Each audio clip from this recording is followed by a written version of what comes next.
Ketua Umum PDIP Megawati Soekarnoputri sempat dikabarkan akan melakukan pertemuan dengan Presiden RI Prabowo Subianto. Namun hingga saat ini pertemuan antara kedua tokoh besar ini belum juga terjadi. Adanya kabar mengenai pertemuan antara Megawati dan Prabowo kembali terdengar di publik. Kabar ini sempat muncul saat Prabowo dilantik sebagai Presiden RI pada Oktober tahun 2024.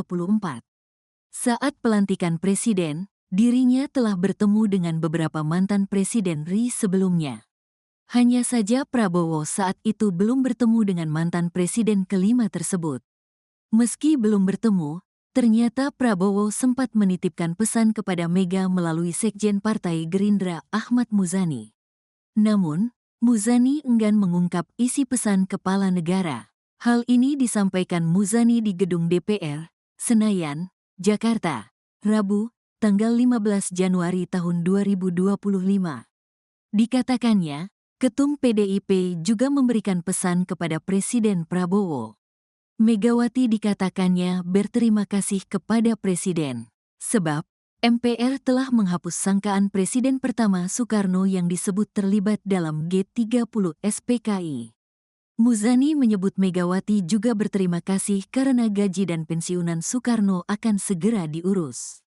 Sehingga Bu Mega menyampaikan terima kasih kepada Presiden Prabowo dan menyampaikan, "Dan saya sampaikan itu kepada Bapak Prabowo," imbuh Muzani.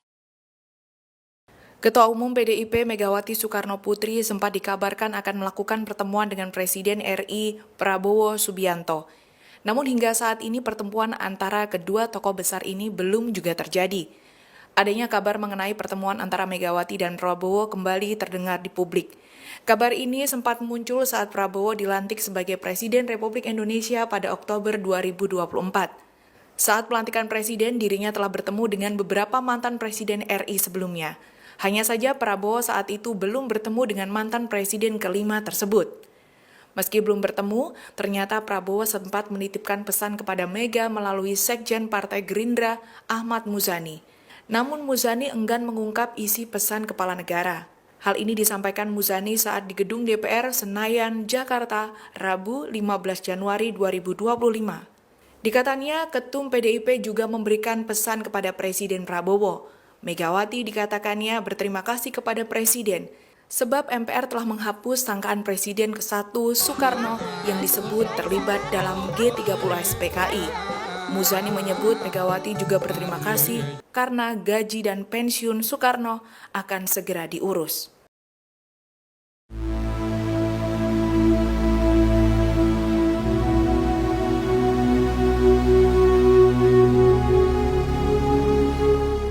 Momen menarik tersorot saat Titik Soeharto menemani Prabowo Subianto bertemu aktor dunia Steven Seagal pada Senin 13 Januari lalu. Dalam pertemuan itu, adab atau etika Titik Soeharto disorot, pasalnya Titik menolak untuk duduk meski sudah dipersilahkan oleh Prabowo. Momen itu diunggah akun Instagram @tumgrd pada Selasa 14 Januari. Dalam video itu memperlihatkan Titik menjamu kedatangan Seagal di kediamannya. Titik pun memberikan waktu agar Prabowo dan Seagal berbincang empat mata. Kemudian terlihat Prabowo, Seagal, dan beberapa tokoh lainnya menikmati makan bersama. Prabowo pun mempersilahkan Titik duduk di kursi yang masih kosong. Namun akun Instagram itu menarasikan bahwa Titik menolak ikut serta dalam pembicaraan para pria di meja makan tersebut. Dikutip dari Kompas.com, rupanya Prabowo dan Seagal merupakan sahabat lama. Hal itu disampaikan Wamenkom Diki Angga Raka Prabowo yang menuturkan keduanya sudah saling kenal selama 35 tahun. Direktur Rumah Politik Indonesia, Fernando Emas menyayangkan narasi yang beredar soal lobi-lobi PDIP ke Prabowo Subianto atas kasus Hasto Kristianto. Sebelumnya, Ketua Harian DPP Partai Gerindra Sufmi Dasko Ahmad membantah isu yang mengungkapkan bahwa Hasto tidak ditahan KPK karena Megawati menghubungi Prabowo. Fernando Emas menyebut bahwa terlalu beresiko membawa Hasto dalam kaitannya dengan hubungan antara Megawati dan Prabowo Subianto.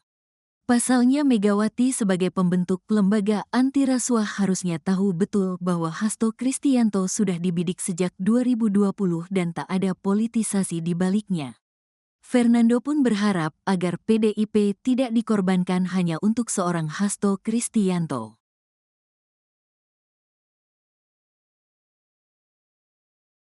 Terlalu berisiko kalau hanya sekedar membawa kasus Pak Hasto dalam membangun hubungan dengan Pak Prabowo. PDI Perjuangan sebagai pemenang pemilu mau dikorbankan hanya untuk seorang Hasto Kristianto. Ini bukan hanya sekedar membentuk lembaga itu, tetapi di dalam internal beliau tidak mendukung. Ketika keluar dari gedung KPK pada Senin siang pukul 13.26 waktu Indonesia Barat, Hasto hanya melempar senyum kepada awak media yang menunggunya. Hasto tidak memberikan komentar sedikit pun soal pemeriksaannya yang berlangsung selama 3,5 jam. Hasto yang didampingi kuasa hukumnya, Magdir Ismail, hanya melambaikan tangannya beberapa kali dan mempersilakan kuasa hukumnya memberi keterangan kepada wartawan. Setelah lebih 3,5 jam diperiksa penyidik Komisi Pemberantasan Korupsi, KPK, Sekjen PDIP Hasto Kristianto terlihat irit bicara. Senin, tanggal 13 Januari tahun 2025. Anggota tim hukum PDIP Magdir Ismail lalu menggantikan Hasto untuk menjawab pertanyaan awak media terkait proses pemeriksaan penyidik KPK hari ini.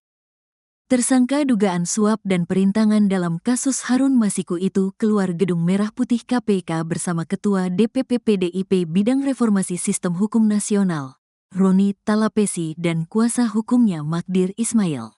Diketahui pemeriksaan ini dilakukan setelah Hasto menjadi tersangka dalam kasus dugaan suap terkait penetapan anggota DPR periode tahun 2019 sampai tahun 2024 melalui pergantian antar waktu, PAO, pada tanggal 24 Desember tahun 2024 dan kasus perintangan penyidikan eks-politisi PDIP Harun Masiku.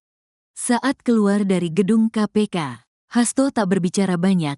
Ia hanya tersenyum dan mengucapkan terima kasih kepada awak media. Kemudian Magdir Ismail yang berbicara menggantikan Hasto untuk menjawab pertanyaan awak media terkait proses pemeriksaan penyidik KPK hari ini. Magdir mengatakan, pemeriksaan Hasto hari ini telah selesai. Selanjutnya untuk pemeriksaan berikutnya akan dilakukan sesuai dengan kebutuhan penyidik. Saya ingin sampaikan bahwa proses pemeriksaan hari ini sudah dilakukan untuk hari ini. Pemeriksaan selanjutnya akan dilakukan sesuai dengan kebutuhan dari pihak penyidik, kata Magdir, Senin, tanggal 13 Januari tahun 2025. Ketika ditanya soal materi pemeriksaan, Magdir mempersilahkan publik untuk menanyakan langsung kepada KPK. Namun yang jelas, Hasto hari ini diperiksa terkait dua kasus yang menjeratnya, yakni kasus dugaan suap dan perintangan penyidikan kasus Harun Masiku.